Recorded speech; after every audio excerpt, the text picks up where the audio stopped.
Hello, thank you for joining with me. We are in A Course in Miracles. This is the combined volume, 3rd edition, Foundation for Inner Peace. We are on chapter 14, Teaching for Truth, and this is the conclusion of section 11 and this chapter, The Test of Truth. We are reading paragraphs 11 through 15 today. God's Son will always be indivisible. As we are held as one in God, so do we learn as one in Him.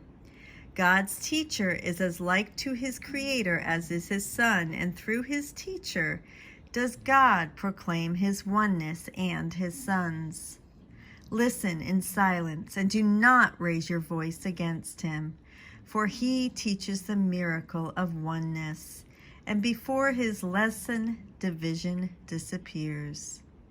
Teach like Him here, and you will remember that you have always created like your Father. The miracle of creation has never ceased, having the holy stamp of immortality upon it. This is the will of God for all creation, and all creation joins in willingness. Those who remember always that they know nothing and who have become willing to learn everything will learn it. But whenever they trust themselves, they will not learn. They have destroyed their motivation for learning by thinking they already know. Think not you understand anything until you pass the test of perfect peace. For peace and understanding go together and never can be found alone. Each brings the other with it, for it is the law of God they not be separate. They are cause and effect each to the other, so where one is absent, the other cannot be. Only those who recognize they cannot know unless the effects of understanding are with them can really learn at all. For this, it must be peace they want and nothing else. Whenever you think you know, peace will depart from you, because you have abandoned the teacher of peace. Whenever you fully realize that you know not, peace will return, for you will have invited Him to do so by abandoning the ego on behalf of Him. Call not upon the ego for anything.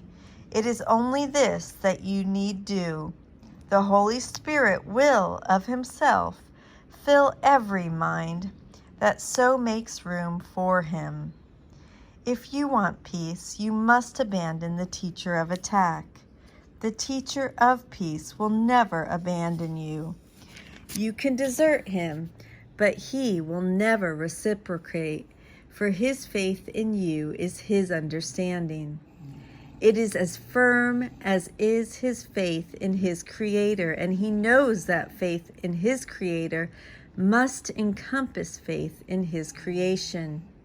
In this consistency lies his holiness, which he cannot abandon, for it is not his will to do so. With your perfection ever in his sight, he gives the gift of peace to everyone who perceives the need for peace and who would have it. Make way for peace, and it will come, for understanding is in you, and from it peace must come.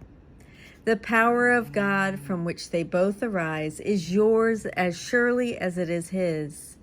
You think you know him not, only because alone it is impossible to know him. You see the mighty works that he will do through you, and you must be convinced you did them through him. It is impossible to deny the source of effects so powerful they could not be of you. Leave room for him, and you will find yourself so filled with power that nothing will prevail against your peace. And this will be the test by which you recognize that you have understood. I love you. Thank you so much for joining with me. Tomorrow we will start chapter 15, The Holy Instant. This is the conclusion of Chapter 14, Teaching for Truth. Have a beautiful day. I'll see you tomorrow. Thank you.